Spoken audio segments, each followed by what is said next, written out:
Did you enjoy your coffee this morning or those chocolates you got for Valentine's Day? These small pleasures may be more guilty than you think, as they're one of the reasons why an area equivalent to the size of a football field is deforested every 2 seconds.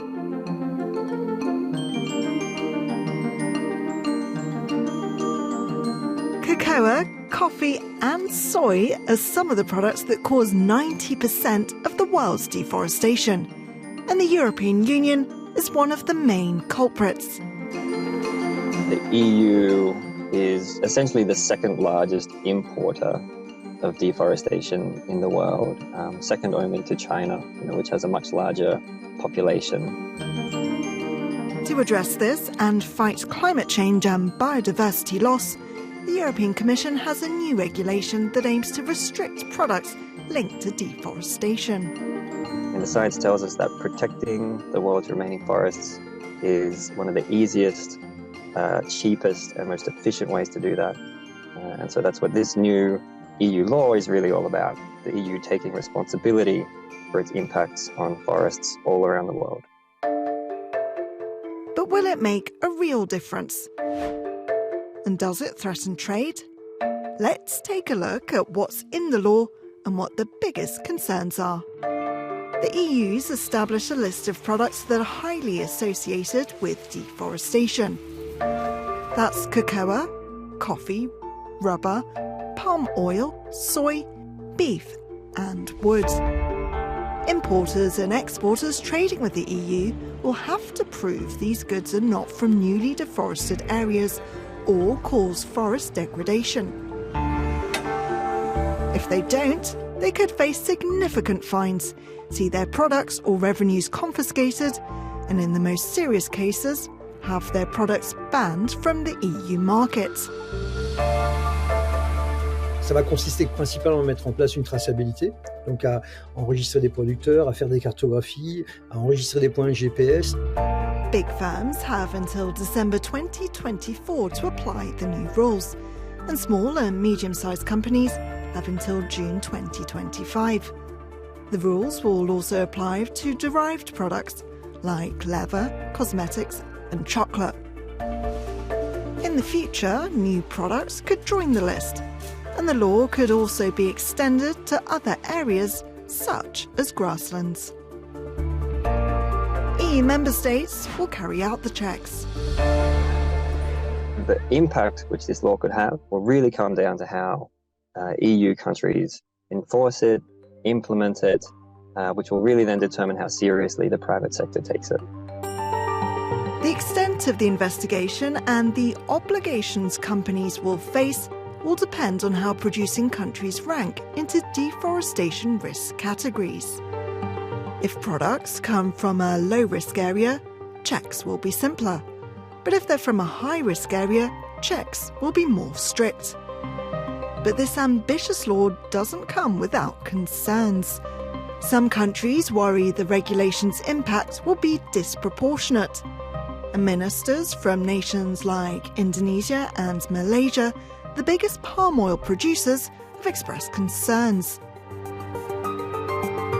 Kita menuntut supaya European Union ini akan memberi secara bertulis kepada kita bahawa Malaysia tidak akan dijadikan sebuah negara yang berisiko tinggi dalam konteks EUDR itu sendiri.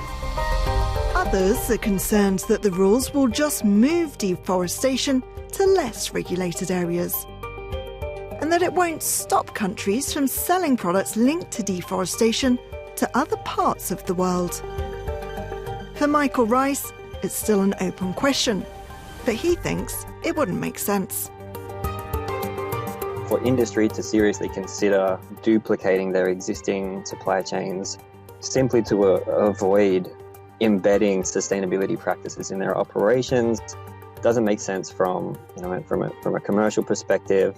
It doesn't make sense in terms of the kind of investment, because we see that other major markets are moving in the same direction in any case. Some companies also say they haven't had enough time to prepare and warn supply chains could be disrupted. And there's an obvious resistance from commercial interests to additional costs. This law has been a long time in the making, and industry has known it has been coming for years.